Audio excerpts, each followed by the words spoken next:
All India Muslim personal law board के जरिए bulldozer कार्रवाई को दहशतगर्द बताया है। बोर्ड के रुकन डॉक्टर कासिम रसूल इलियास ने न्यूज 18 उर्दू से बात करते हुए कहा कि पत्थर का जवाब गोली से नहीं दिया जाता। कासिम रसूल इलियास ने कहा कि पहले यूपी के वज़ीर आला योगी आदित्यनाथ सख्त कार्रवाई की बात करते हैं और फिर कार्रवाई की जाती है। कासिम रसूल इलियास ने कहा कि दहशतगर्दी है क्योंकि लोगों में खौफ फैलाने के लिए काम किया जाए तो वह दहशतगर्दी होती है। उन्होंने कहा कि अगर मान लिया जाए कि पत्थर चले तो क्या गोली चला दी जाएगी, घर मुनहदिम कर दिया जाएगा। नूपुर शर्मा विवाद में कल all India Muslim personal law board की एंट्री हो गई थी। बोर्ड की तरफ से बयान जारी किया गया और क्या कुछ खास है उस बयान में हमारे साथ बात करने के लिए मौजूद हैं all India Muslim personal law board के रुकन सैयद कासिम रसूल इलियास साहब। कासिम साहब, कल बयान जारी हुआ, आप लोग कह रहे हैं कि लाकानूनियत है, हालांकि पुलिस कह रही है कि जिन लोगों ने पत्थर चलाए हम उन पर कार्रवाई कर रहे हैं। देखिए, असल में पत्थर के जवाब में गोली नहीं चलती है और पत्थर के जवाब में जो है इस तरह के हरासमेंट नहीं होता है जो हो रहा है। और पत्थर तो मुख्तलिफ़ मकामात पे चलते हैं, दोनों तरफ से चलते हैं, एक तरफा कार्रवाई की होती है एक ही फ़िरक़े के ख़िलाफ़ में।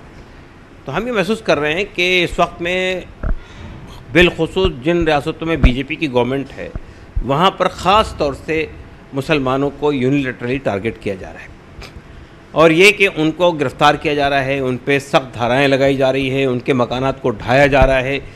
तो एक तरह से पूरी कम्युनिटी को आप टारगेट कर रहे हैं। तो ये किसी भी डेमोक्रेटिक सोसाइटी के अंदर ये चीज़ एक्सेप्टेबल नहीं है। दूसरी बात कल आपने अपने बयान में ये भी कहा कि बोर्ड के बयान में कहा गया कि ये आतंकवाद है, ये दहशतगर्दी है। ये तो यकीनन है। दहशतगर्दी का मतलब क्या होता है? दहशतगर्दी का मतलब होता है कि आप लोगों के दिलो दिमाग में दहशत फैला दें। ये जो डिमोलिशन हो रहा है गैर कानूनी तरीके से, कि आप एक बात का ऐलान करते हैं, योगी साहब ये ऐलान करते हैं कि जिन लोगों ने पत्थर चलाए हम उनके खिलाफ सख्त कार्रवाई करेंगे, उनके घरों को डिमोलिश करेंगे।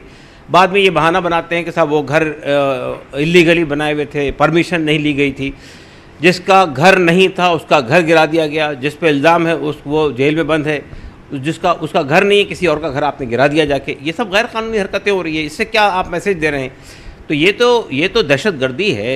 ये तो आप लोगों के दिल और दिमाग के अंदर दहशत पैदा कर रहे हैं, आप लोगों को डरा रहे हैं, सहमा रहे हैं। तो इसको दहशत नहीं कहेंगे तो और क्या कहेंगे? मतलब जो लोग ये कार्रवाई कर रहे हैं वो लोग आतंकवादी हैं।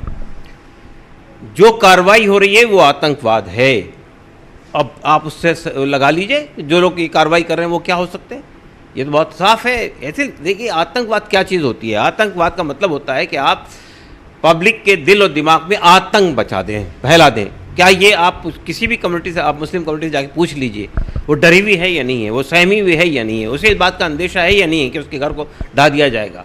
तो ये तो सूरत हाल आपने पैदा कर दी। लेकिन जिस तरीके से पत्थरबाजी के विजुअल सामने आए हैं या पुलिस के साथ टकराव हुआ है, तो उसको आप कैसे सीधे तौर पर डिफेंड कर सकते हैं? देखिए, पहली बात तो ये सवाल ये है कि आखिर पत्थरबाजी हुई है, ये भी एक इन्वेस्टिगेशन का विषय है।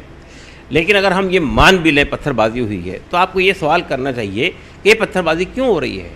जब आप एक आपकी नेशनल स्पोक्स पर्सन बीजेपी की जब अलल ऐलान टीवी चैनल के ऊपर बैठकर अल्लाह के रसूल सल्लल्लाहु अलैहि वसल्लम की शान में गुस्ताखी करती है, हतक आमेज़ अल्फाज का इस्तेमाल करती है, आज हमारे मुल्क में नहीं पूरी दुनिया में उसका रिएक्शन होता है, तमाम मुसलमान उसके खिलाफ खड़े हो जाते हैं, उसके खिलाफ क्या कार्रवाई हुई है? उसको आपने सिर्फ निलंबित कर दिया अपनी पोस्ट के ऊपर से 6 साल के लिए।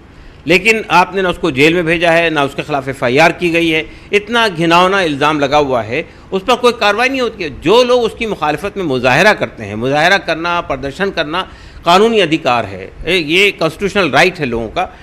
तो उसमें आप कहते हैं उन्होंने पत्थर चलाया, तो पत्थर का जवाब ये है जो दिया जा रहा है। ये तो बिल्कुल गलत बात है। कैमरामैन नरेश सैनी के साथ खुर्रम शहजाद, न्यूज़ 18 दिल्ली।